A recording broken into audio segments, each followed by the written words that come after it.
Қайырлы күн қыздар, бүгін мен сіздерге екі түрлі пиццаны жасау жолын көрсететін боламын. Міндетті түрде видеоның соңына дейін қараңыз. Үй жағдайында керемет осындай тәп-тәтті жұмсақ пиццаны жасау жолын бөлісетін боламын. Егер видео ұнаса, лайк басып комментарий қалдыруды ұмытпаңыздар. Мен арнама тіркеліп алыңыздар. Әр апта сайын жаңа рецепттер салынып отыратын болады. Осындай керемет пиццаны бірге дайындап көрейік. Ал ендеше бастаймыз. Ол үшін бізге ыдысымызға жылы сүтімізді және де жылы суымызды құямыз. Міндетті түрде жылы болуы тиіс. Оның үстіне тұзымызды, дрожжды, ашытқы және де қантымызды қосамыз. Барлығын қосып, жақсылап венчиктің көмегімен араластырып алатын боламыз.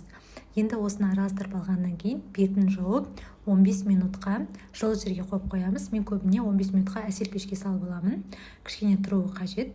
Содан кейін 15 минуттан кейін ғана оның үстіне жарты стакан сұйық май, күнбағыс майымызды қосып, араластырып жіберіп, енді оның үстіне аздан ұнымызды қоса отырып, жұмсақ қамыр дайындап алатын боламыз.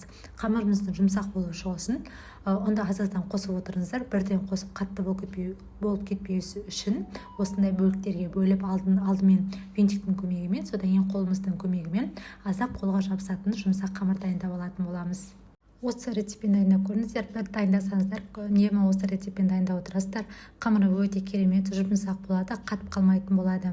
Осылай қамырымызды қолымызбен жақсылап илеп алып, енді оның үстіне 1-2 шай қасықтың көмегімен сұйық майымызды қойып, жақсылап тағы да бір илеп алатын боламыз. Содан кейін ғана бетін жауып, жылы жерге 30 немесе 1 сағатқа қойып қоямыз. Мен көбіне әсел пешті 30 градусқа қойып, соның ішіне қойып аламын 30 минутқа. Жақсы тоже көтерілетін болады, немесе жылы жерге қойып қойсаңыздар болады.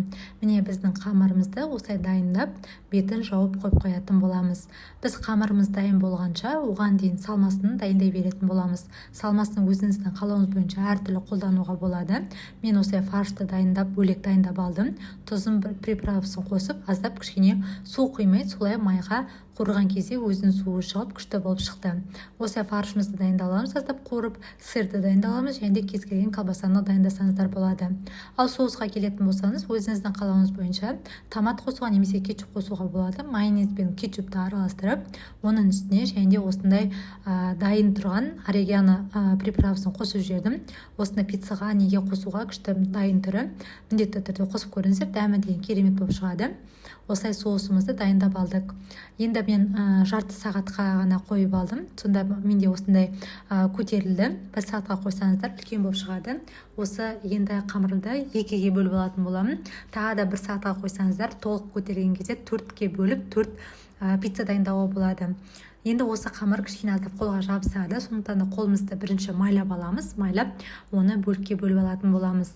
Енді осы жұмсақ қамырымызды бөліктерге бөліп аламыз. Бізге басқа ұнның қосудың қажеті жоқ.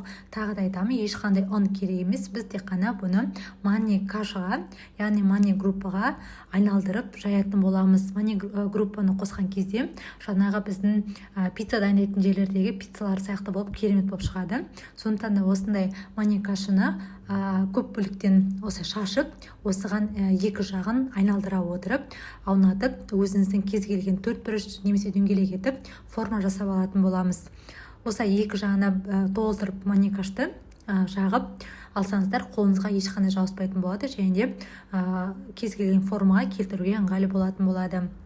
Мен екеуін 2 түрлі қылып істедім. Біріншісін 4 бұрыштыққа келтірдім де, екіншісін азап дөңгелек қылып жасап алдым.